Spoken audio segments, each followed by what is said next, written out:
Kagabi pagkatapos kong mag-healing mass doon sa San Judas Tadeo Chapel sa May Aguso, San Francisco, Mabalacat City, Pampanga, nang tingnan ko yung cellphone ko, ang dami palang messages ni Brother Charles. Nagtatanong kung available ba akong makapagmisa ngayong umagang ito. Sa totoo lang, Brother Charles, meron akong schedule.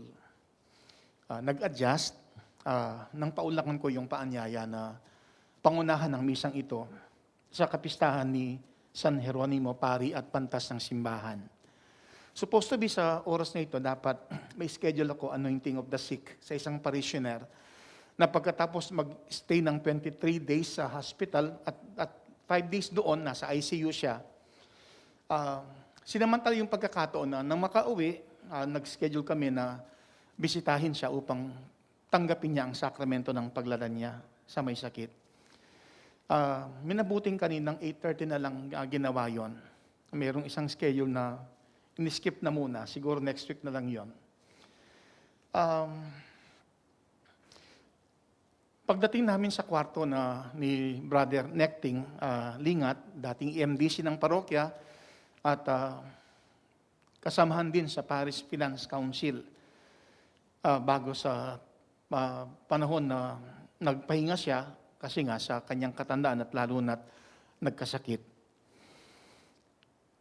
Salitang narinig ko sa kanya, Father, bakit ako pinapahirapan ng Diyos? Emphysema yung naging sakit niya. Sa sobrang sakit nung kanyang naranasan, nung last na ma-confine sa hospital,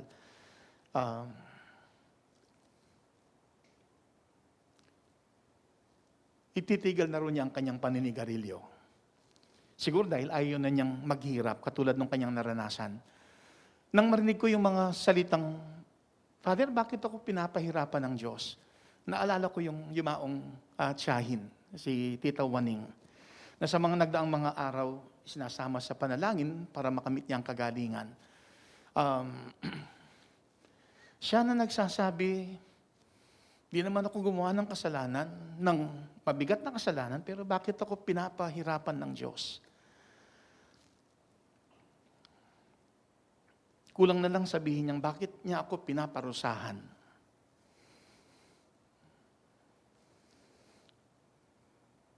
Ito siguro isang bagay na ayaw nating mangyari, na tayo maghirap, na tayo'y tila pinaparusahan ng Diyos. Kasi kung titingnan natin sa Ebanghelyo, heto't nagsabi ang Panginoon, kawawa ka Chorazin, kawawa ka Betsaida, sapagkat kung sa Tiro at Sidon ginawa ang mga kababalahang ginawa rito sa inyo, tisinsanay malao na silang nagdaramit ng sako at nauupo sa abo upang ipakilalang sila'y nagsisisi. At gayon din, nagsabi siya, at ikaw Kapernaum, ibig mong mataas hanggang sa langit, ibabagsak ka sa Hades. Sa Hades, dooy magdurusa, maghihirap.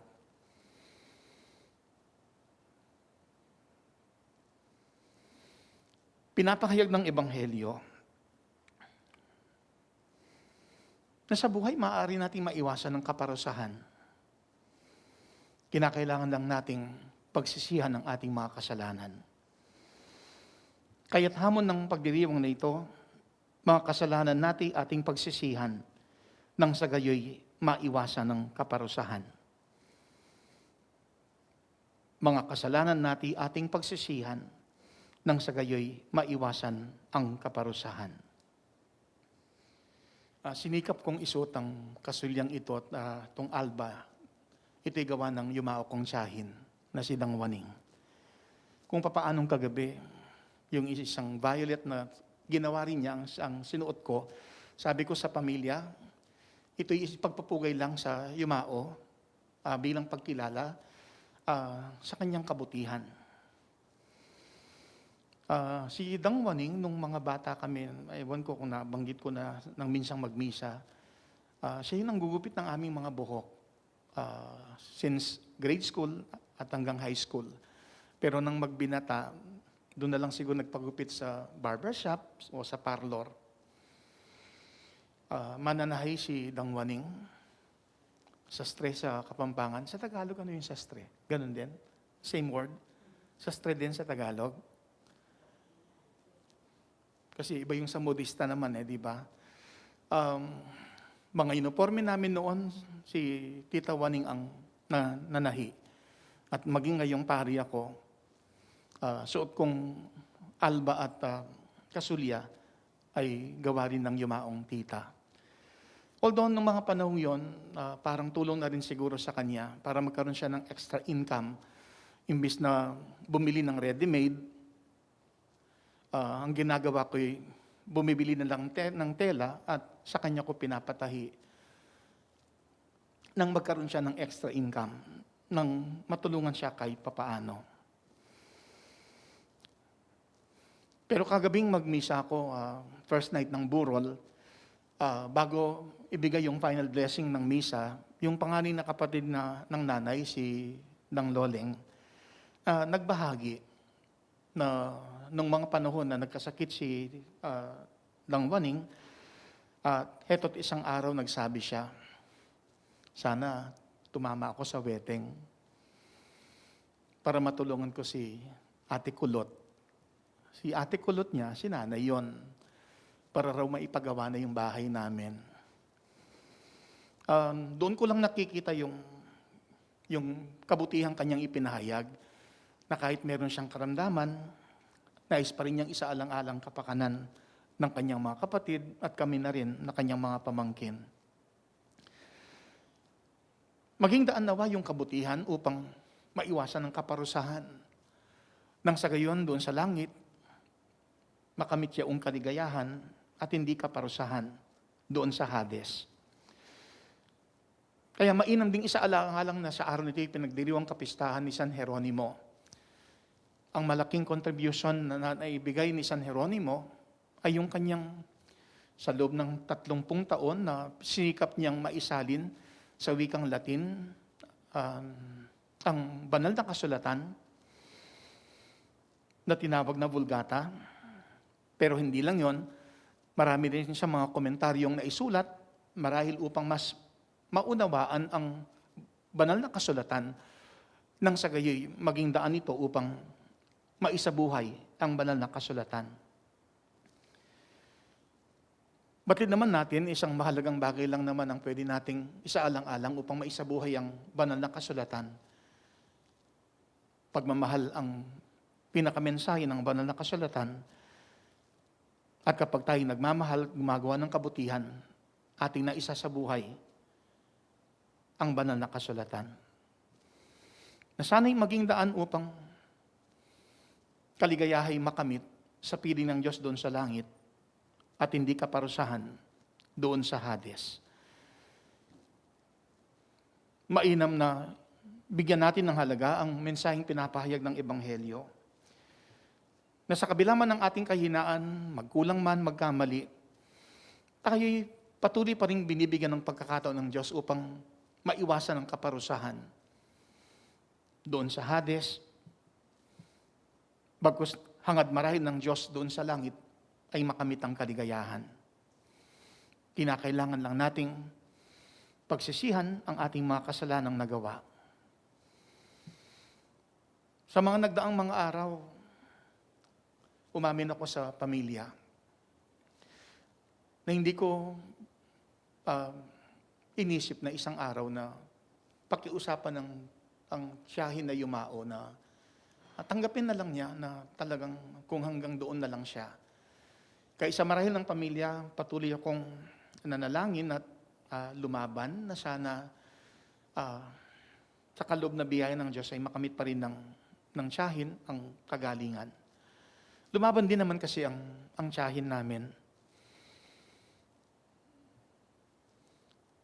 At sa pag-uwi ko nga, kung di man Lunes ng gabi, Martes ng gabi, pagkatapos mag-dinner sa bahay, sinisikap na dalawin si Dang Waning at alayan siya ng panalangin.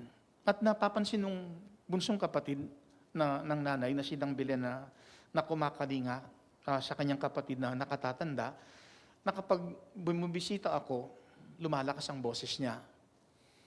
Mas nagiging malakas siya. Kung minsan nga kahit wala ako doon, kahit man lang sa cellphone, dahil yung tita ko, kaagad akong ina-update kung masama yung pakiramdam ng kapatid niya. At kapag nag-text ng short healing prayer, napapansin ng tita ko na bunsong kapatid ng nanay ng Belen na gumiginhawang pakiramdam ng tiyahin, nakakamit siya ang kagalingan. Actually, kahapon, after lunch, I was informed, sabi nung tita na bunso, sidang Belen, among, mahina na, sidang waning.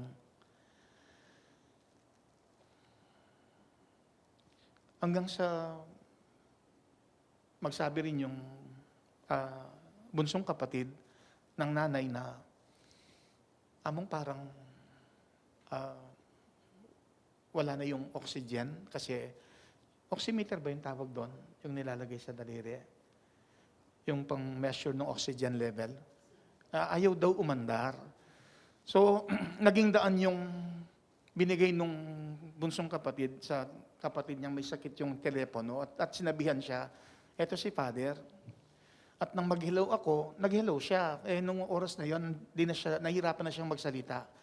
Maiksing mensahe lang, sabi ko, magdasal tayo.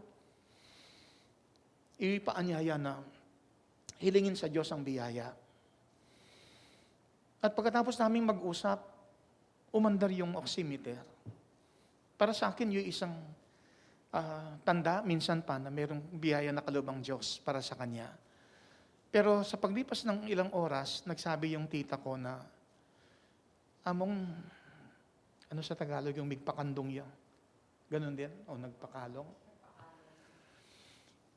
Parang yun yung naging sign para sa akin na hito na yung oras. Yung nakikita yung image na talagang nahihirapan ng huminga, tapos nang mag-request ang may sakit na kalungin siya, at nagbibilang na lang pala ng oras o ng minuto, at kahapoy yumao si Dang Maning.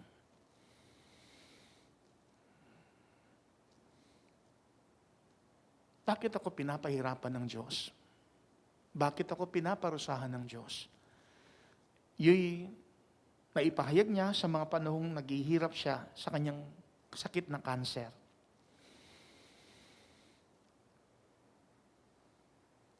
Pero para sa akin, yo'y isang pagkakataon para sa kanya na maihanda rin siya ng sa kabilang buhay ay hindi kaparusahan, kundi kaligayahan ng kanyang makamit. Hindi doon sa Hades, kundi doon sa langit. Heto't yung isa pang kapatid ng nanay, sidang baby. Siguro sa kagustuhan niyang maihanda rin ng kanyang kapatid ang kanyang sarili, nagsabi siya, humingi ka na ng tawad sa mga kasalanan mo. At magandang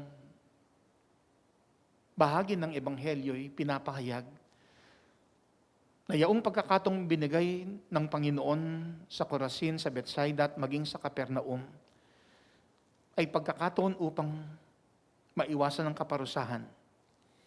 Sayang nga lang, binaliwala ng mga tao doon sa Corazin, Bethsaida at Capernaum yaong pagkakataon. Di sinsanay kung nagdamit ng sakot na upo sa abo upang ipahayag ang kanilang pagsisisi, hindi yung higit na mabigat na kaparusahan ang makakamit, kundi lubos at ganap na kaligayahan. Ating alalahanin, mga minamahal sa buhay na yumao na, naway sa pag-ibig at awa ng Diyos, hindi kaparusahan, kundi kaligayahan ng kanilang makamit sa kabilang buhay.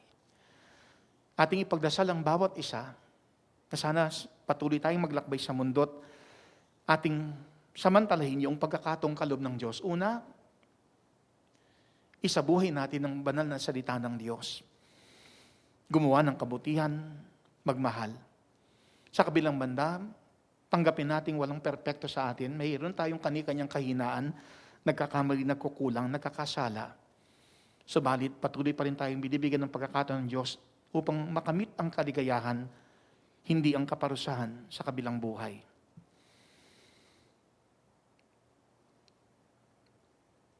Sa kaloob na biyaya ng Diyos, araw nito ng kapistahan ni San Jeronimo, tugunan natin ang hamon ng banal na pagdiriwang na ito. Mga kasalanan natin ating pagsisihan nang sa gayoy maiwasan ang kaparusahan.